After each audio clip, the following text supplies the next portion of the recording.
প্রথম জীবনে তো তখন তো আর প্রাইভেট বিশ্ববিদ্যালয় ছিল না, প্রথম ছিল সবই সরকারি বিশ্ববিদ্যালয়, মাত্র 6টা না 7টা। তো সেই ইউনিভার্সিটিতেই পড়েছি, প্রাইভেট বিশ্ববিদ্যালয়ের কনসেপ্টই আমাদের ছিল না। তো এখন এই বয়সে, অনেকটা পড়ন্তই বলবো, এই বয়সে এসে আমি আবার বেসরকারি বিশ্ববিদ্যালয়ের ছাত্র হয়ে গেলাম জীবনে, এবং ছাত্র হয়ে জেলখানা থেকে পরীক্ষা দিলাম। তো প্রাইভেট বিশ্ববিদ্যালয়ের ছাত্ররা কেউ কারাগারে গিয়ে আন্দোলনে জেলখানা থেকে পরীক্ষা দিয়েছেন খুব নজির কম, কারা কর্তৃপক্ষই আমাকে এটি বলেছে। যাই হোক, আমি LLM পরীক্ষাটা দিয়েছি কারাগার থেকে, একটি প্রাইভেট বিশ্ববিদ্যালয় থেকে সে পরীক্ষাটা দিই। তো সুতরাং আমার সরকারি বিশ্ববিদ্যালয় এবং প্রাইভেট বিশ্ববিদ্যালয় দুটারই আমাকে ছাত্র ছিলাম, এই কারণে আমি গর্বিত। যাই হোক, আজকে 1 বছর বর্ষপূর্তি, যাদের আত্মদান, যাদের আত্মোৎসর্গ আমাদেরকে কমপক্ষে একটু জোর গলায় কথা বলার স্বাধীনতা দিয়েছেন, তারা সেই সমস্ত অকুতভয় যোদ্ধা যারা আজকে আমাদের কাছ থেকে চলে গেছেন, পৃথিবী থেকে যারা চলে গেছেন আরেকটি জগতে, আমি তাদের আত্মার প্রতি শ্রদ্ধা জানাচ্ছি। এই 16 বছর সময় আমাদের যে কীভাবে কেটেছে, কত দিক থেকে কেমনভাবে আমাদের বেঁচে থাকা ছিল, এটা বলাই ছিল কঠিন। নিজের কথা অনেক সময় চলে আসে বলতে গেলে, কারণ প্রত্যেকেই একেবারে তৃণমূল গ্রামাঞ্চল থেকে জাতীয় পর্যায় পর্যন্ত কারো ফ্যাসিবাদের থাবা থেকে রক্ষা পাওয়ার কোনো উপায় ছিল না। গ্রামাঞ্চলে কেউ একটা স্লোগান দিয়েছে, তার আশ্রয় হয়েছে, রাত্রে পুলিশ ঘিরে ফেলেছে, হয় গ্রেপ্তার, তাকে থেকে পালিয়ে গিয়ে বাঁশ ঝাড়ের মধ্যে থাকতে হয়েছে, খালের ধারে থাকতে হয়েছে, এবং 16 বছর জীবনটা এইভাবে কেটে গেছে।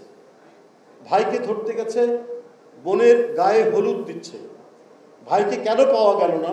ওই মেয়েটির বিয়ে হবে, তার হলুদ, গায়ে হলুদ, সেখান থেকে মেয়েটিকে ধরে নিয়ে গেছে। সিরাজগঞ্জের একটি ঘটনা, রাত্রি 2টা 2:30টার সময় সাংবাদিককে ডেকে আমাকে এটার প্রতিবাদ করতে হয়েছে। মানে ফ্যাসিবাদ কাকে বলে? কিছু টুকটাক বই পড়েছি, সেখানে যে ধরনের সংজ্ঞা দিয়েছে তার চাইতেও ভয়ঙ্কর পরিস্থিতি আমরা দেখেছি। জাতীয় নর্থ সাউথ বিশ্ববিদ্যালয়ের এক শিক্ষক, আমার ছোট ভাইয়ের মতো, সে যখন রাজশাহী ইঞ্জিনিয়ারিং কলেজে পড়ে তখন থেকে আমি তাকে চিনি।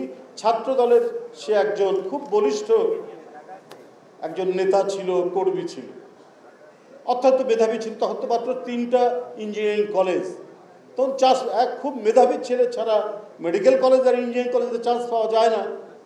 তো যেহেতু তাদের নেতা ছিলাম, বড় ভাই ছিলাম, মিছিল করেছে অনেক দিন আমার সাথে, এরা পরবর্তী বড় হয়েছে, বাইরে আমেরিকাতে গিয়ে পোস্ট গ্র্যাজুয়েশন করেছে, নর্থ সাউথ বিশ্ববিদ্যালয়ে টিচার হয়েছে। আমি গ্রেপ্তার হয়েছি আজকের দিন 19শে জুলাই। 19শে জুলাই গ্রেপ্তার হলাম কারণ আগের দিন রাত্রেবেলায় সব শাটডাউন করে দিয়েছে, সমস্ত মোবাইল এবং আমাদের যে কথা বলা হোয়াটসঅ্যাপে সব শাটডাউন।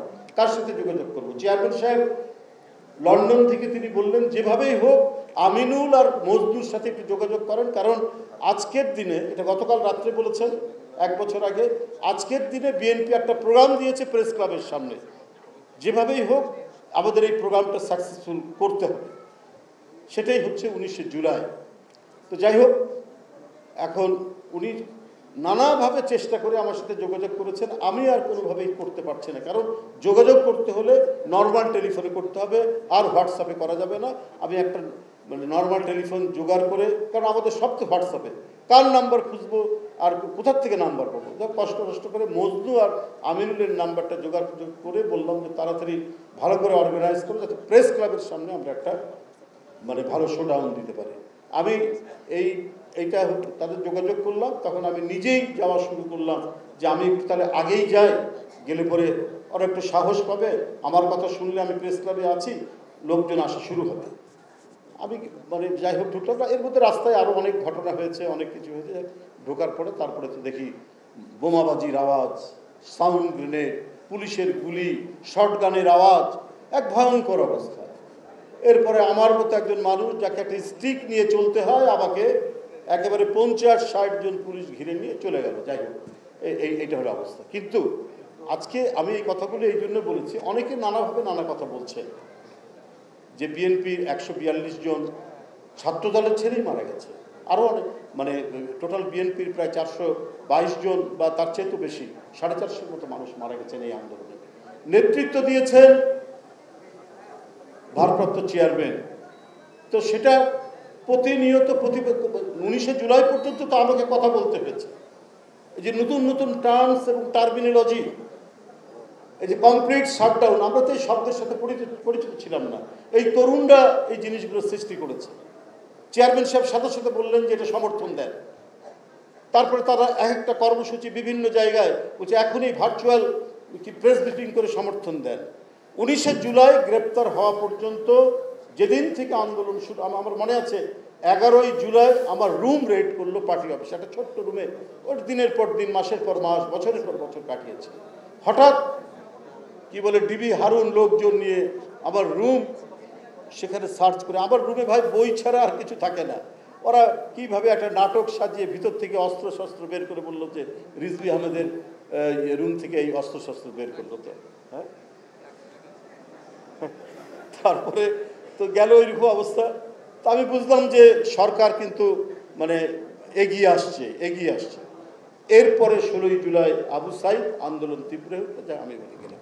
কিন্তু আমি যে কথাটি বলছিলাম, এই যে বিশ্ববিদ্যালয়ের শিক্ষক ইকবালুর রহমান রোকন আমার খোঁজে 20 তারিখে আগামীকাল কোর্টে দেখা করতে গেছে, এমনি দেখা করার। সে একটা বিশ্ববিদ্যালয়ের শিক্ষক, এই হিসাবে সে ছাত্রদল করতো ছাত্র জীবনে, এখন কোনো সংগঠন বা ইয়ের সাথে কোনো ইয়ে না, সে একটা ফ্রি থিঙ্কার, একবারে মুক্ত মতামত দেয়।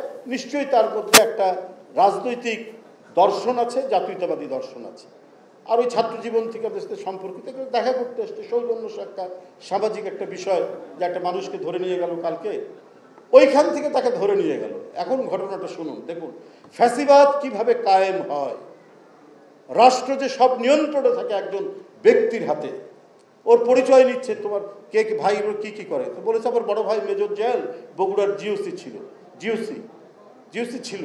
ও তাহলে এখন নেই। যেই প্রথমে জিওসি ছিল, বগুড়ার জিওসি ছিল, তখন একটু দমে গেছে।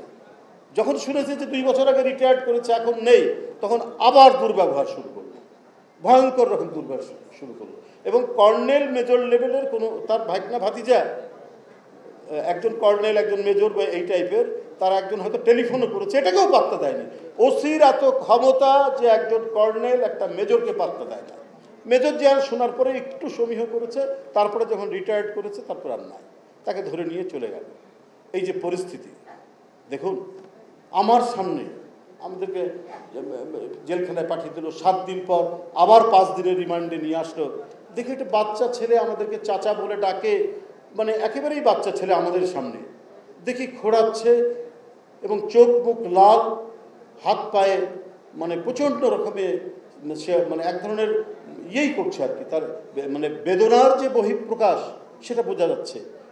একেবারে আরেকটা গারদ, আমরা এক গারদে আছি, আরেক গারদ থেকে তাকে নিয়ে আসছে, যে আমাদের বরকতুল্লাহ বুলু ভাইয়ের ছেলে সানিয়া।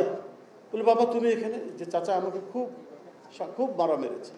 বলে কি এত চমৎকার ছেলে, কিন্তু আমি করেছে ভাতিজা, মনের মধ্যে খুব বেদনার সৃষ্টি হলো যে এইরকম একটা বাচ্চা ছেলে প্রাইভেট ইউনিভার্সিটিতে পড়ে, একটা স্টুডেন্ট। আমরা এর সাথে আমলেও গ্রেপ্তার হয়েছি।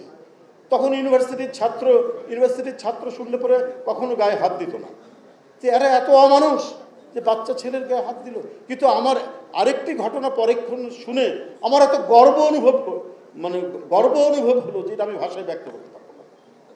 তাকে যখন মারছে, পুলিশ ছেঁচড়ে নিয়ে আসছে, তার মা তার পাশে থেকে বলছে বাবা তুই ভয় পাবি না, তুই যা, তোর সাহস করে তুই থাকবি, তুই কোনো চিন্তা করবি না। আমার কাছে মনে হচ্ছে আমি যেন সেই ম্যাক্সিম গোর্কির পৃথিবী বিখ্যাত সেই উপন্যাস, সেই মায়ের যে ঘটনা, তার জজ সাহেবের এজলাসের সামনে দাঁড়িয়ে বলছে যে আমার ছেলে কি আদর্শ ধারণ করে আমি জানি না, কি রাজনীতি করে আমি জানি না, আমি অল্প কিছু লেখাপড়া জানি, তবে আমার ছেলে